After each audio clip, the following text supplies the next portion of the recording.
സെക്സിൽ സ്ത്രീകൾക്ക് താല്പര്യം കുറയാൻ കാരണം പുരുഷന്മാരറിയാതെ ചെയ്യുന്ന ഈ 5 തെറ്റുകളാണ്. പലപ്പോഴും ഭർത്താക്കന്മാർ ഭാര്യമാരെ കൊണ്ടുവരാറുണ്ട്. ഡോക്ടറെ, ഞാൻ ഇനി എന്താ ചെയ്യേണ്ടതെന്ന് എനിക്കറിയില്ല. എന്നെക്കൊണ്ട് ചെയ്യാൻ പറ്റുന്ന എല്ലാ കാര്യങ്ങളും ഞാൻ അവർക്ക് ചെയ്തു കൊടുക്കാറുണ്ട്, എല്ലാ സൗകര്യങ്ങളും നൽകി കൊടുക്കാറുണ്ട്. കല്യാണം കഴിഞ്ഞ അന്ന് മുതലെന്ന് വേണമെങ്കിൽ പറയാം, ഇവൾക്ക് ഇതിലൊരു താല്പര്യമില്ല. ഞാൻ ഈ കാര്യങ്ങളൊക്കെ ഇപ്പോൾ ഇവളോടല്ലാണ്ട് വേറെ ആരോടാ പറയാ എന്ന് പറഞ്ഞ് ഭയങ്കര അസഹനീയമായിട്ട് അല്ലെങ്കിൽ ഭയങ്കര നിരാശയോടുകൂടിയാണ് ഇവർ വന്ന് പറയുക. പൊതുവേ ഒന്നെങ്കിൽ ഭാര്യമാർ അവരോട് പറയാതെ ആയിരിക്കും കൊണ്ടുവന്നിട്ടുണ്ടാവുക.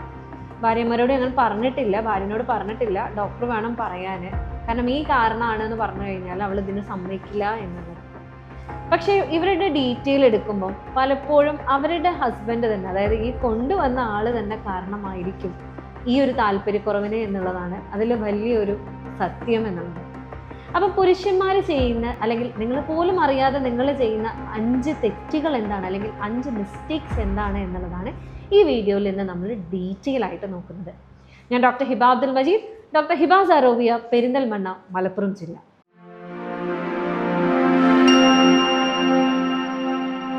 ഇതിൽ നമ്മൾ കാണുന്ന ഒരു പ്രധാന കാരണം എന്ന് പറയുന്നത് പലപ്പോഴും ഫോർപ്ലേ എന്നുള്ളത് തീരെ ഒരു ഇമ്പോർട്ടൻസ് കൊടുക്കാറില്ല എന്നുള്ളതാണ്.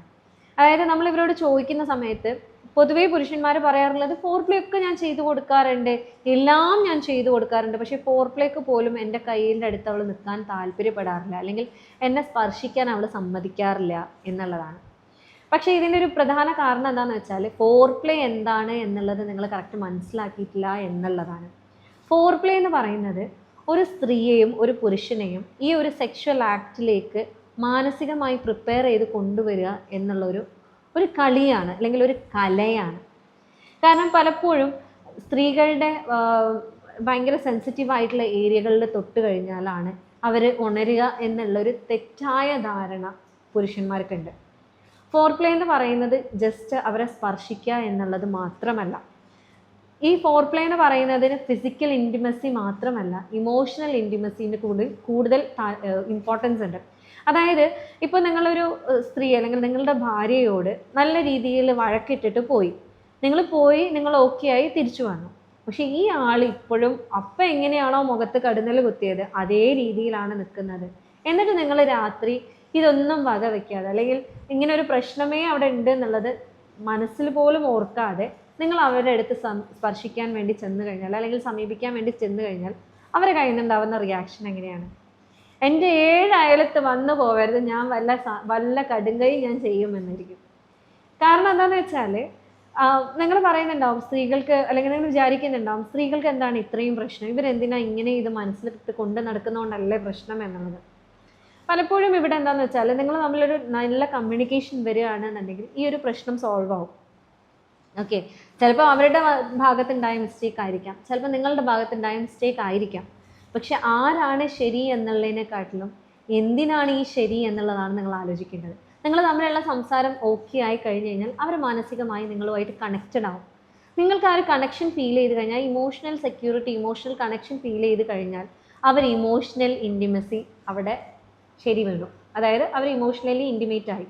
ആ ഇമോഷണൽ ഇൻറ്റിമസി വന്നു കഴിഞ്ഞതിന് ശേഷം മാത്രമാണ് അവർക്ക് ആ ഒരു ഫിസിക്കൽ ഇൻറ്റിമസിനോട്, അല്ലെങ്കിൽ നിങ്ങൾ ഈ പറയുന്നത് പോലെ ഈ ആക്രാന്തം എന്ന് പറയാറുണ്ട്. അതായത് പുരുഷന്മാർക്ക്, എൻ്റെ ഹസ്ബൻഡിന് എപ്പോഴും ഇത് മാത്രമേ ചിന്തയുള്ളൂ, വേറൊരു ചിന്തയില്ല എന്നാണ് പലപ്പോഴും സ്ത്രീകൾ പറയാറുള്ളത്. കാരണം എന്താണെന്ന് വെച്ചാൽ അവിടെ ഇമോഷണൽ ഇൻറ്റിമസി വളരെ കുറവാണ്. എപ്പോഴും ഫിസിക്കൽ ഇൻറ്റിമസി മാത്രമാണ് അവരുടെ ഹസ്ബൻഡിൻ്റെ അടുത്ത് നിന്ന് കിട്ടുന്നത് എന്നുള്ള പരാതി കൊണ്ടാണ് അവർക്ക് പിന്നീട് ഇതിനോട് താല്പര്യം കുറയുന്നത്. അപ്പോൾ ഇമോഷണൽ ഇൻറ്റിമസി റെഡി ആയി കഴിഞ്ഞ് കഴിഞ്ഞാൽ സ്വാഭാവികമായിട്ടും ഫിസിക്കൽ ഇൻറ്റിമസിനോട് അവർക്ക് താല്പര്യം വരികയും അവർ തന്നെ ഇനീഷ്യേറ്റീവ് എടുക്കാനുള്ള സാധ്യതകൾ കൂടുകയും ചെയ്യും. അപ്പം പലപ്പോഴും ഞാൻ ചീത്ത പറയും, ഞാൻ ഒച്ച വയ്ക്കും, അത് നല്ല കാര്യത്തിന് മാത്രമാണ് ഡോക്ടറെ, അല്ലാതെ വേറൊരു കാര്യത്തിന് ഞാൻ അവരോട് ചീത്ത പറയാറില്ല എന്നാണ് ഭർത്താക്കന്മാർ പറയാറുള്ളത്. പക്ഷേ നിങ്ങൾ ചീത്ത പറഞ്ഞോളൂ, നിങ്ങൾ എന്ത് വേണമെങ്കിലും പറഞ്ഞോളൂ, പക്ഷേ ഇത് ഇവരുടെ മനസ്സിൽ എങ്ങനെയാണ് കിടക്കുന്നത്, അല്ലെങ്കിൽ ഇത് മാറാൻ വേണ്ടി നിങ്ങൾ എന്ത് ചെയ്തു, നിങ്ങൾ പറയാനുള്ളതെല്ലാം പറഞ്ഞു കഴിഞ്ഞിട്ട് ഒരു സോറിയിൽ അത് ഒതുക്കിയിട്ടുണ്ടെന്നുണ്ടെങ്കിൽ അതൊരിക്കലും നിങ്ങളോട് അത്ര ആ രീതിയിൽ വേറൊരാൾ സംസാരിച്ചു കഴിഞ്ഞാൽ നിങ്ങളോട് ജസ്റ്റ് ഒരു സോറി പറഞ്ഞാൽ, സോറി എൻ്റെ അപ്പത്തെ ഒരു മെൻ്റൽ സ്റ്റേറ്റിൽ ഞാൻ പറഞ്ഞു പോയതാണ്, ഞാൻ അത് വിട്ടുകള എന്ന് പറഞ്ഞു കഴിഞ്ഞാൽ നിങ്ങൾ ഓക്കെ ആവുമോ? ഇല്ലല്ലോ.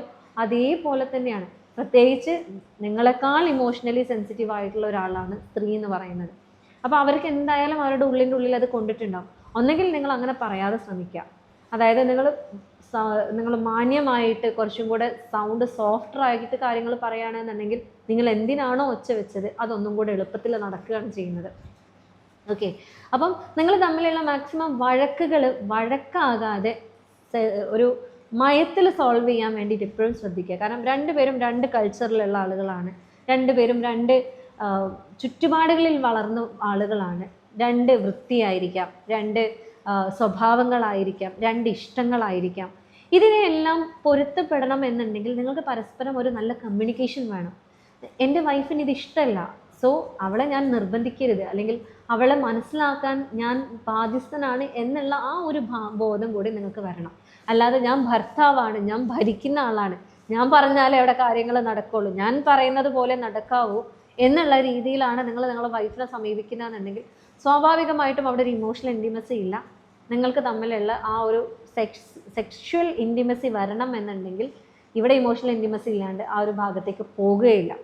ഓക്കെ, അടുത്തത് പറയുകയാണെന്നുണ്ടെങ്കിൽ സ്വന്തം താല്പര്യങ്ങൾ അല്ലെങ്കിൽ സ്വന്തം സുഖത്തിന് വേണ്ടി മാത്രം കാര്യങ്ങൾ നടത്തുക, അത് നിർത്തുക.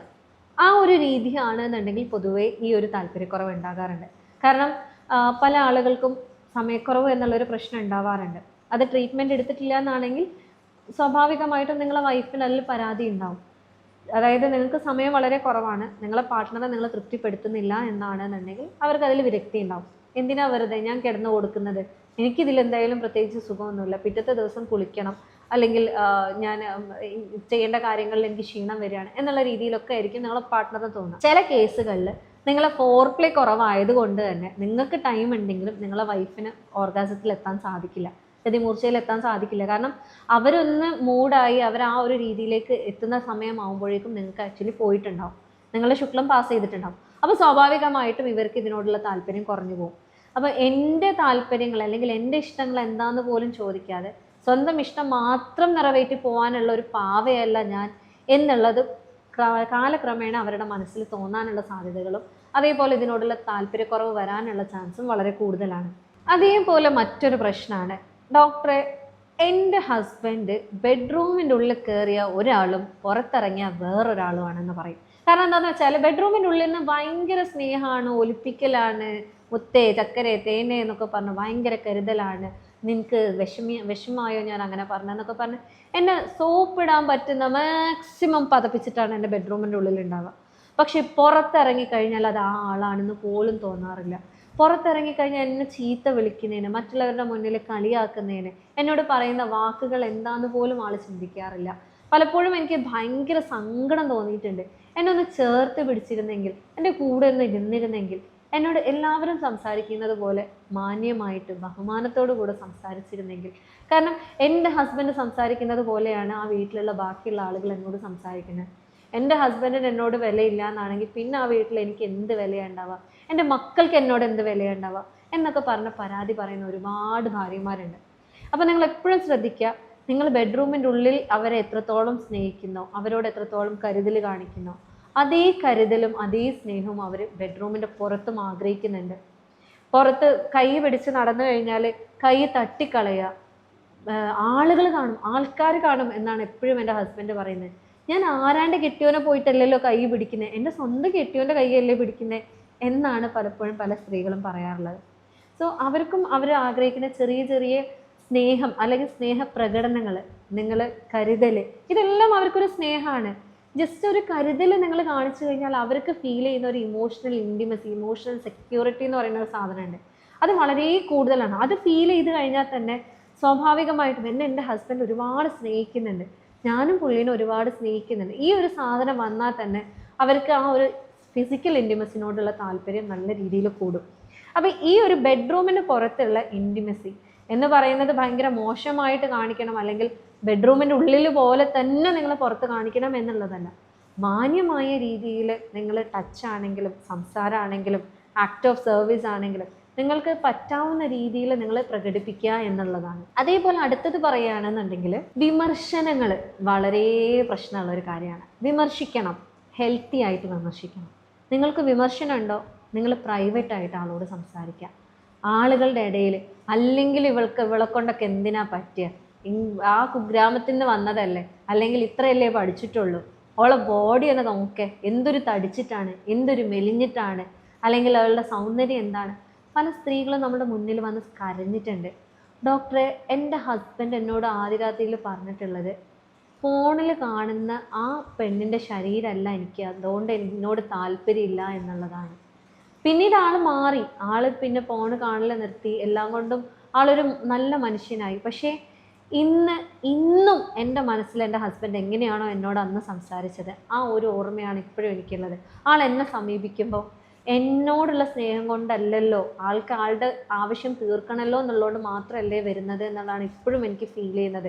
ഇനി ആൾ എത്ര മാറ്റി പറഞ്ഞു കഴിഞ്ഞാലും ഈ ഒരു ഫീലിംഗ് എൻ്റെ ഉള്ളിൽ നിന്ന് പോകുന്നില്ല എന്ന് പറഞ്ഞൊരു സ്ത്രീ എൻ്റെ അടുത്ത് വന്ന് കരഞ്ഞിട്ടുണ്ട്. ഇത് ഒരാളെന്നുള്ളതല്ല, പല ആളുകളുടെയും മനസ്സിലുണ്ടായിട്ടുള്ള പ്രശ്നമാണ്. കാരണം അതിലുള്ളതുപോലെ അല്ലല്ലോ, അല്ലെങ്കിൽ അവരുള്ളതുപോലെ അല്ലല്ലോ നീ ഉള്ളത്, അവരുടെ ക്യാരക്ടർ നിനക്കില്ലല്ലോ, നിനക്കുണ്ടായിരുന്നെങ്കിൽ ഇതിനേക്കാൾ നന്നായിരുന്നേനെ, ഞാൻ ആഗ്രഹിച്ചത് ഇങ്ങനെ ഒരാളെ ആയിരുന്നു എന്നുള്ള സംസാരങ്ങൾ എപ്പോഴും നിങ്ങൾ സംസാരിക്കുമ്പോൾ, നിങ്ങളോട് അങ്ങനെ ഒരാൾ സംസാരിച്ച് കഴിഞ്ഞാൽ നിങ്ങൾക്ക് എന്താ ഫീൽ ചെയ്യുന്നതെന്നുള്ള എപ്പോഴും ഓർക്കാം. കാരണം നിങ്ങൾക്ക് ഒബ്വിയസ്ലി നിങ്ങൾ ആഗ്രഹിച്ച ഒരു രീതിയിൽ നിങ്ങളെ വൈഫ് വരണം നിങ്ങൾക്ക് ആഗ്രഹം ഉണ്ടാവും. പക്ഷെ അത് അവരോട് ഹെൽത്തി ആയിട്ട് കമ്മ്യൂണിക്കേറ്റ് ചെയ്യുക, അവർ ആ ഒരു റൂട്ടിലേക്ക് പോകാൻ എന്താണ് ചെയ്യേണ്ടതെന്ന് നിങ്ങൾ നോക്കുക. കാരണം ചില സ്വഭാവങ്ങൾ എന്ന് പറയുന്നത് നിങ്ങൾ ടീം ചെയ്ത്, അതായത് നിങ്ങൾ പറഞ്ഞ് നിങ്ങൾക്ക് ഇതാണ് ഇഷ്ടം എന്ന് പറയുമ്പം ഒരുപക്ഷെ അവർ ആ ഒരു സ്നേഹപ്പുറത്ത് അവർ മാറും, അവർ ചേഞ്ച് ചെയ്യാനുള്ള രീതികളിൽ മാറ്റം വരും. ചില ആളുകൾ നല്ല വെൽ എഡ്യൂക്കേറ്റഡ് ആയിട്ടുള്ള അല്ലെങ്കിൽ വെൽ ഡ്രസ്ഡ് ആയിട്ടുള്ള ആളുകളെയാണ് ഞാൻ ഇഷ്ടപ്പെട്ടിരുന്നതെന്നുണ്ടെങ്കിൽ നിങ്ങൾ അതിനനുസരിച്ച് നിങ്ങളുടെ പാർട്ട്ണറെ മാറ്റുക. നീ ഇങ്ങനെ ഒന്ന് ഇട്ട് നോക്ക്, ഇത് നിനക്ക് നന്നായിട്ട് ചേരും, അല്ലെങ്കിൽ നിങ്ങൾ അതിനനുസരിച്ച് കോംപ്ലിമെൻറ്റ്സ് ചെയ്ത് നോക്കൂ. അവരിൽ സ്വാഭാവികമായിട്ടും അവർ പോലും അറിയാണ്ട് അവർ മാറിപ്പോകും. അപ്പം നിങ്ങൾ ഇവള് നിൽക്കുന്ന പോലെ അല്ലെങ്കിൽ ഇവള് ചെയ്തിരുന്ന പോലെ നീ ആയിരുന്നെങ്കിൽ എന്ത് രസമായിരുന്നു എന്ന് പറയുന്നതിന് പകരം നിങ്ങളൊരു ഡ്രസ്സ് പിക്ക് ചെയ്ത് കൊടുക്കുക, എടാ ഇത് നിനക്ക് ഇട്ട് കഴിഞ്ഞാൽ നല്ല ഭംഗി ഉണ്ടാവും, നീ ഇതൊന്ന് ഇട്ട് നോക്ക്, ഈ ഒരു രീതിയിൽ കാര്യങ്ങൾ കൊണ്ടുപോവുകയാണെന്നുണ്ടെങ്കിൽ ഈ പറയുന്ന ഇമോഷണൽ ഇൻറ്റിമസി അവിടെ നല്ല രീതിയിൽ കൂടും. പലപ്പോഴും വാക്കുകളുടെ മൂർച്ച ഭയങ്കര കൂടുതലാണ്. നമ്മൾ പ്രതീക്ഷിക്കുന്നതിനേക്കാളും ആഴത്തിലായിരിക്കും ആ വാക്കുകൾ അവരുടെ നെഞ്ചിൽ തറച്ചു കയറിയിട്ടുണ്ടാവുക. പിന്നീട് അത് പുറത്തെടുക്കണം എന്നുണ്ടെങ്കിൽ പലപ്പോഴും തെറാപ്പികളും പല കൗൺസിലിങ്ങും ആവശ്യം വരാറുണ്ട്. അപ്പം എപ്പോഴും താരതമ്യങ്ങൾ നിങ്ങൾ ഒഴിവാക്കുക. നിങ്ങൾക്ക് എന്താണോ ആഗ്രഹിക്കുന്നത് നിങ്ങൾ ഓപ്പണായിട്ട് കമ്മ്യൂണിക്കേറ്റ് ചെയ്യുക. പക്ഷെ അവരെ ഹേർട്ട് ചെയ്യാത്ത രീതിയിൽ, അവരും അതിൽ ഇൻട്രസ്റ്റഡ് ആവുന്ന രീതിയിൽ നിങ്ങൾ കമ്മ്യൂണിക്കേറ്റ് ചെയ്യുക എന്നുള്ളതാണ്. എൻ്റെ വൈഫ് എപ്പോഴും എന്നോട് പരാതി പറയാണ്. എന്താണ് പരാതി പറയുന്നത്? നിങ്ങൾ ഓപ്പണായിട്ട് സംസാരിക്കുക. ഓപ്പണായിട്ട്, നീ എന്തിനാ എപ്പോഴും എന്നോട് പരാതി പറയുന്നത്, എന്തിനാ നീ എപ്പോഴും എന്നോട് ഇങ്ങനെ പറഞ്ഞുകൊണ്ടിരിക്കുന്നത്, എനിക്ക് ഭയങ്കര ഇറിറ്റേഷനാണ് എന്ന് ചോദിക്കുന്നതിന് പകരം എന്താണ് നിൻ്റെ പ്രശ്നം, എനിക്ക് മനസ്സിലാവുന്നില്ല, നീ എന്നോട് ഓപ്പണായിട്ട് പറ, ഞാൻ ഇനി എന്താ ചെയ്യേണ്ടത് എന്നുള്ള രീതിയിൽ നിങ്ങൾ ഓപ്പണായിട്ട് സംസാരിക്കുക. അതായത് അവരെ കുറ്റപ്പെടുത്തിക്കൊണ്ടല്ല, നിങ്ങളുടെ ടോണ് വരെ അതിൽ ഇമ്പോർട്ടൻ്റ് ആണ്. എന്താ എൻ്റെ പ്രശ്നം, നീ ഒന്ന് പറഞ്ഞാലല്ലേ എനിക്ക് മനസ്സിലാവുള്ളൂ എന്ന് പറഞ്ഞു കഴിഞ്ഞാൽ പിന്നെ ആ സ്ത്രീയുടെ മിണ്ടാനേ പോകുന്നില്ല. പക്ഷെ നേരെ മറിച്ച് ഏറ്റവും സോഫ്റ്റ് ആയിട്ടാണ് നിങ്ങൾ സംസാരിക്കുന്നതെന്നുണ്ടെങ്കിൽ അവർ ഓപ്പണായിട്ട് നിങ്ങളോട് കാര്യങ്ങൾ പറയും. ഇതിൽ തന്നെ പല പ്രശ്നങ്ങളും നിങ്ങൾക്ക് ആക്ച്വലി സോൾവ് ചെയ്ത് ഈ ഒരു ഇമോഷണൽ ഇൻറ്റിമസി അവിടെ ഇമ്പ്രൂവ് ചെയ്യാൻ സാധിക്കും. അതേപോലെ ഇമ്പോർട്ടൻ്റ് ആണ് അവളുടെ വികാരങ്ങൾ നിങ്ങൾ ഇമ്പോർട്ടൻസ് കൊടുക്കുന്നുണ്ട് എന്നുള്ളത്. ഇപ്പോൾ ഈ പറഞ്ഞ പോലെ ഈ ഒരു ഏത് നേരം നിനക്ക് വിഷമാണല്ലോ, ഏത് നേരം നിനക്ക് പരാതിയാണല്ലോ എന്ന് പറഞ്ഞ പോലെ തന്നെയാണ് ഞാൻ എന്തെങ്കിലും പറയുമ്പോൾ ഓള് കിടന്ന് മോങ്ങും. ഇങ്ങനത്തെ കുറേ ഡയലോഗ്സ് ഞാൻ പുരുഷന്മാരെ കയ്യിൽ നിന്ന് കേട്ടിട്ടുണ്ട്. എന്തിനാ അങ്ങനെ കരയേണ്ട ആവശ്യം? അങ്ങനെ കരയാൻ മാത്രം ഞാനൊന്നും പറഞ്ഞിട്ടില്ലല്ലോ. എന്തെങ്കിലും പറയുമ്പോൾ ഓള് തുടങ്ങും കണ്ണിൻ്റെ ഉള്ളിൽ നിന്ന് ഫുള്ള് കണ്ണീരൊക്കെ ഒലിപ്പിച്ച് ഞാൻ എന്തോ അവളെ കാണിച്ച പോലെയാണ്. പക്ഷേ അവൾ ആക്ച്വലി അവരെ നിങ്ങളോട് കമ്മ്യൂണിക്കേറ്റ് ചെയ്യാൻ വേണ്ടിയിട്ടാണ് ശ്രമിക്കുന്നത്.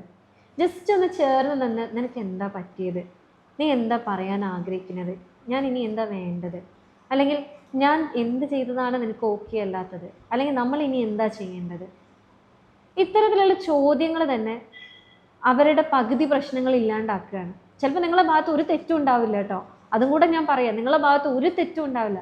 പക്ഷെ ഈ ഒരു ചോദ്യത്തിൽ ഓക്കെ ഞാൻ ഒരു സെക്യൂർ റിലേഷൻഷിപ്പിലാണ്, എനിക്ക് ഓപ്പണായിട്ട് കാര്യങ്ങൾ പറയാം, ഞാൻ പറഞ്ഞു കഴിഞ്ഞാൽ എൻ്റെ മനസ്സിൽ നിന്ന് മാറും, പക്ഷെ എനിക്ക് പറയാൻ പറ്റാത്തത് കൊണ്ടായിരുന്നു എന്നായിരിക്കും ചിലപ്പോൾ അവർ നിങ്ങളോട് പറയാം.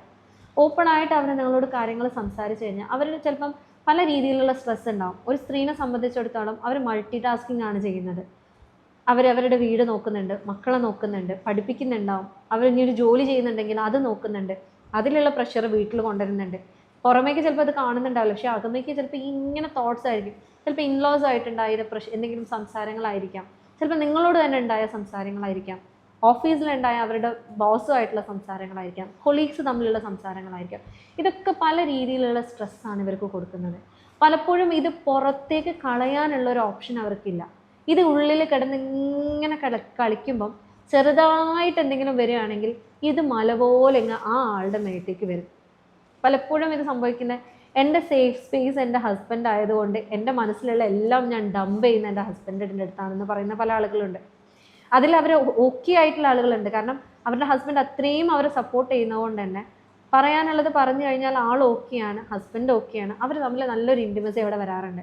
പക്ഷെ അത് പറയാതെ നീ എന്തിനാ ഇത് നേരെ ഇത് സ്ട്രെസ് ചെയ്തെടുക്കുന്നത്, ലോജിക്കലി നിങ്ങൾ ഉത്തരം കൊടുത്തു നോക്കൂ, പിന്നീട് അവർ നിങ്ങളോട് ഒരു അക്ഷരം പറയാൻ വരില്ല. കാരണം അവർക്ക് ലോജിക്കല്ല അവിടെ വേണ്ടത്. അവർക്കറിയാം ഇത് ചെയ്താൽ ഇതിവിടെ പ്രശ്നം സോർട്ട് ആവും എന്നുള്ളത്. പക്ഷെ അവരുടെ ഇമോഷൻസ് അവിടെ ഭയങ്കര ഹൈ ആയിട്ട് നിൽക്കുന്നതുകൊണ്ട് അത് ബെൻഡ് ഔട്ട് ചെയ്ത് കഴിഞ്ഞാൽ അവർക്ക് ലോജിക്കൽ ബ്രെയിൻ അവിടെ വർക്ക് ചെയ്യുള്ളൂ. ആ ലോജിക്കൽ ബ്രെയിൻ വർക്ക് ചെയ്യുന്നവരെ ഈ ഇമോഷൻ കിടന്ന് ഇങ്ങനെ കളിക്കുകയാണ്. സോ ഇത് ബെൻഡ് ഔട്ട് ചെയ്യാണ്. ഇത് ചിലപ്പോൾ ദേഷ്യമായിരിക്കാം, ചിലപ്പോൾ സങ്കടമായിരിക്കാം, ചിലപ്പോൾ എക്സ്ട്രീം സന്തോഷത്തിൽ കാണിക്കുന്ന പല പല സംസാരങ്ങളായിരിക്കാം. ഇതിൽ നിങ്ങളൊന്ന് കേട്ട് കൊടുക്കുകയാണെന്നുണ്ടെങ്കിൽ പലപ്പോഴും പല കാര്യങ്ങളും അവിടെ നല്ല രീതിയിൽ സോർട്ട് ആവാറുണ്ട്. അപ്പം ഈ പറഞ്ഞ പല കാര്യങ്ങളും ആക്ച്വലി നിങ്ങൾ അറിയാണ്ട് ചെയ്യുന്ന തെറ്റുകളാണ്. ഒരിക്കലും നിങ്ങൾ മനഃപൂർവ്വം നിങ്ങളെ വൈഫിനെ ഹേർട്ട് ചെയ്യണം എന്ന് വിചാരിച്ച് ചെയ്യുന്നതല്ല. പക്ഷേ ഈ പറഞ്ഞ കാര്യങ്ങൾ നിങ്ങൾ ഈ പറഞ്ഞ പോലെ നിങ്ങൾ ഹാൻഡിൽ ചെയ്യുകയാണെന്നുണ്ടെങ്കിൽ നിങ്ങൾ തമ്മിൽ ഉണ്ടാകുന്ന ഒരു ബ്യൂട്ടിഫുൾ റിലേഷൻഷിപ്പ് ഉണ്ട്, ഒരു ബന്ധമുണ്ട്, മാനസിക അടുപ്പുണ്ട്. ഈ മാനസിക അടുപ്പുണ്ടെങ്കിൽ മാത്രമാണ് ശാരീരികമായിട്ട് നിങ്ങൾക്ക് അടുക്കാൻ കഴിയുള്ളൂ.